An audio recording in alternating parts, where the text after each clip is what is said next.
Good morning, family and friends, and those that know me or don't even know me. I bid thee shalom to all of you. And what a beautiful day it is today. I'm on my way to work. It's been a bit of a chilly weekend this weekend. So spent a lot of time indoors, but indoors was just as cold as outdoors. The little bit of sun that was there was still cold with a little wind. Nevertheless, still a beautiful day because all the unworthy bacteria get killed at this time of the year because they get frozen up and end up getting washed down the rivers, dying on the ground, whatever. But that's not the part of the story today. Today I was actually started a little video the other day and just discussing the thing about Lyme disease, and when I talk to people, I mean, you must understand, I've got a tremendous love for people. I love talking to people, interacting with people, discussing various things and attitudes and concepts. But not everybody understands me, which is fine. I really don't care whether they understand me or not, but I do care for them. But nevertheless, as some of you will know, that last year I ended up being diagnosed with the parasites that cause Lyme disease. And as you know, Lyme disease was found in a town called Lyme. There was an outbreak. I won't go into too much detail about that because that alone is an incredible story. The name Lyme, meaning the authority that causes chaos. Sounds like something that comes out of the Bible. Well, it does. But a lot of folks keep rejecting the comments that I make and the statements that I make because they can't get it in their mind how powerful this little cluster of parasites are. Now, just last week I spoke with a woman. I borrowed a book which discusses Lyme. Her dad, her mom and herself suffered depression, prostate problems, bladder problems, back problems, you name it. And when I go and look at the parasites and what they did in my life, they've got the same symptoms, if not worse in some instances and lesser in the other cases. But still, the desperation to find some meaning in why they are suffering like this, and that's what they are faced with. But yet they'll keep going back to the professor and the doctor. Another friend of mine, she's a lovely person, her and her husband. I met them last year around about this time, and we started rife treatment. In the first week, man, it was working like a bomb. But the medical fraternity had given her cortisone, which had adverse effects on her system, and they struggled a little bit with money to go and see Dr. Jordan. I mean, an incredible doctor. What she's been through, she's probably one of the leading physicians, specialists, microbiologists, you name it. She started when she was 6 years old. Her father helped her, so you must know at 70 years old she knows quite a bit. And this darling woman, she went and saw Dr. Jordan now a few weeks ago, and now she's on meds. So yes, she had what we call herxing. You get it when you take the meds, you get it when you do the rife machine. But I believe that it was such an incredible news because now she's been diagnosed with the parasites. And now to try and convey what that woman went through and what I went through, if you don't see the connection, my friend, there's no hope. Because these parasites are connected to Leviticus 26 verse 16. When Yahweh says if you reject him and you reject his ordinances, he's going to give you wasting disease. Now, he never put it down as a specific, you will have a cold or you will have a flu. He just called it wasting disease. So now there's over 400,000 parasites and bacteria and germs and viruses or whatever you want to call them. They're in your system. So now, at the command of His Majesty, these parasites will cause havoc in your system. It's that simple. So now there's no Jesus guy that's going to realign all these parasites to bring back balance into your system. It doesn't work that way. It works when you say, Father, forgive me. I have rejected your ordinances and your law. Very important, your law. The ordinances going back to the original Shabbat. So when you repent for that and repent for the legal system that the world has, Roman law, we love it. Bullshit. Maybe you do, but I don't anymore. I've seen how corrupt and deceptive this is, and I just thank Yahweh for the faithful people that over this last year, who have researched diligently. Some of these guys have been doing it for 15 to 20 years. They found the common law loopholes. They found the CQV trust, and now also lately, what I've just started this weekend studying is equity law and trust law. Because this is where all the deceptions have been. So if you know your enemy and your enemy's strategy, you might win. But most of all, find Yahweh's strategy. And all he asks is that you come back to his Shabbats and his legal system. Then he promises you. And man, there's a lot of blessings. And I know in Christianity there's been all these blessings, and we proclaim it over our life. Yeah. We'll be positive. But in the meantime, you're half dying, and you sit there at your little office desk, and you're listening to preaching from a pastor or a Germany or whatever that's been indoctrinated by the Roman law system. And he tells you, no, you don't have to live by the law. Cuck, man. It's time people start realizing that these guys that have gone to university have got a universal way of thinking that was created by Rome. So there is some merit in some of the teachings that they give you, but remember who is behind it. They want you to think the same and be the same and control the masses. So let's get back to basics. Now over the weekend, a Facebook post, and it was something by a Russian science group. They had found a picture of a cell. A human cell, that is. And wow, I looked at this picture and I thought, now how on earth, and this came through some macromagnetic something, it's a very technical term, I'm still going to have to read up about it and understand how the thing works and how the technology works, but it was a beautiful picture of a cell.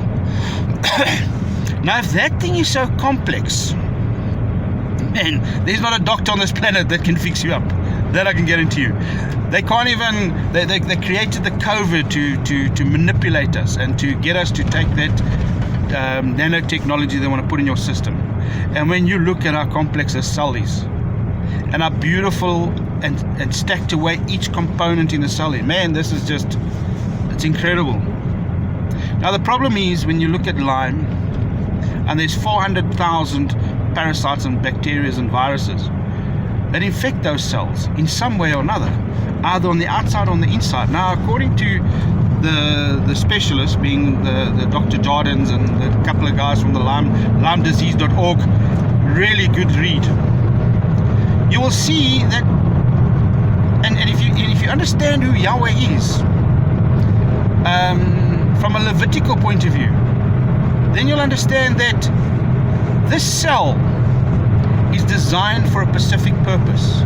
It is coded, it is programmed to do a specific function. Now when we look at people and how sick, and oh man, I just see people all over, people dropping like flies with COVID-19. Actually, they're dropping like flies because of COVID-related bronchitis and COVID-related pneumonia. Yesterday, do you need to be a rocket scientist or have a degree of some sort? Because me, I'm a commoner. I've got no degree, but I've got a hell of a lot more fucking intellect than any of these other little pricks that are promoting this thing.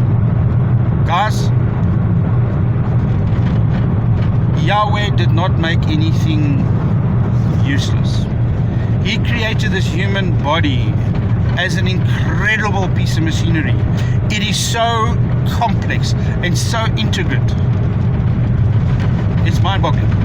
Now these these little germs, they call them cell invading germs. That's what Dr. Jordan calls them. She calls them cell invading germs. Now when you harm a cell, like let's say you bruise or you fall down and you get a little knee knock or whatever, there's a cell that gets damaged, and that's one. Maybe a few when you bruise yourself or you get cut or you have a car accident or something and you hurt a joint or whatever. There's a cell hurt. So what these little germs do is they find those damaged cells and they go visit. They make nest. I'm sure a lot of you understand what a nest is. So they go make a nest in that cell. Then there's a couple of other little guys that come and visit as well, and they also make a nest. So when you look at the cell, you can just picture a little homely environment with a bunch of bad boys. And they're drinking tequila, and they're drinking beer, and they're drinking brandy and rum. And they're partying inside there. Then obviously they have these little orgies that they'll have inside there, which will now, eventually in 6 months, pop a few babies, pop a few eggs, pop a few babies. That's the reality. Because every 6 months, according to garden science, and I've experienced this personally in my system, that around about March, April, there's a major what we call flare-ups, and then September, October, flare-ups again. So this is the time when these little cells now are regenerating and they're making more babies so that they can carry on. And then every 30 days they come out of hiding and they cause a bit of havoc, and then you take some antibiotics and they disappear again. But you never kill them, you never destroy them. So that begs a question, that gives me a question that I beg to understand. Because if these little guys are stuck in this cell, and they're stuck in a couple of cells, they're going to cause unprecedented havoc in your system, because they have the legal right to do what they're doing. Because we got given wasting disease. So if we are wasting away with sugar diabetes, rheumatoid arthritis, osteoarthritis, heart disease, man, the list goes on. Even dementia. But if you lost your brain and you got bipolar, these little buggers are busy causing it, and they're changing gears and having parties and orgies in your cells. That's the best way to put it. So when I say to a person, read the book, flip and read the book. Because if you understand what I'm saying here, you might get an idea of how these cells are operating. But that picture did it for me, because now I'm going to post a few little posts on that and give a few stories, and hopefully this video will enlighten a few people about Lyme disease and its complexity, and it's controlled. The people aren't all dying from Lyme disease, but their lives are miserable. They're wasting away. And it doesn't matter how many times you pray, but or sis, you can pray till the cows come home. And you can petition and petition and petition, unless you take the ordinances of Yahweh. There is no legal grounds for your system to be restored to the way it's been created. This is not my word. This is not even my opinion. As my loved one always tells me, it's just your opinion. No, it's not opinion, but go and read the Torah. Read the ordinances, or read the Bible, whatever you want to call it, the scrolls. I like to call it scrolls, because scrolls refer to a legal representation of a document. That's what a scroll is. And for me, there is so much wisdom that lies within the scrolls of Yahweh. But then don't just read only the Torah, but you have to read the rest of the Bible, plus the Apocrypha, Enoch, Jubilees, Jasher. But you got to read it with the foundation being the Torah, the instructions given by Yahweh. And once you've gone through that, you will see that He's always pointing to His law, His ordinances, His instructions, acts, statutes. Man, that's legal terms. So why on earth do you want to listen to some monkey dominee, football pastor, idiot priest, or a pedophile priest, and he's going to tell you, no, you don't need to live by the law of Yahweh. Just live by the normal Roman law system, which is perverse. It's corrupted so badly, it is now coming apart at the seams. As a matter of fact, in the US, 1999, the US was bankrupt. Now in the UK 2001, on the 23rd of the third month, being March, the barons invoked Article 61, which means there's no law in 192 countries. What? I don't know if you get that. Makes me happy, because it means that people who actually just think out the box and start asking questions will start picking up that Yahweh is in control of all this. Doesn't matter how you look at it. He is the boss. And the devil is not some evil monkey. He's just doing what Yahweh told him to do, so he can get blamed, because he did rebel against Yahweh anyway. So we also did that. We've been rebelling against Yahweh since about almost 3,000 years now. And every now and again you get a Samson, and you get a Moses, and you get a Yeshua and Joshua and all these great people. And Yeshua was Yahweh that came to the earth, and his name declares the contract. That is the contract. The new covenant that he makes with us, it's in that name. But that we can discuss another time. But anyway, I just want to bid you all shalom. Love you guys. I hope this helps a bit with understanding something about the illnesses. The financial realm is another topic, but it's still connected to this, because, yeah, anyway, I won't go into it now. But anyway, bless you and shalom.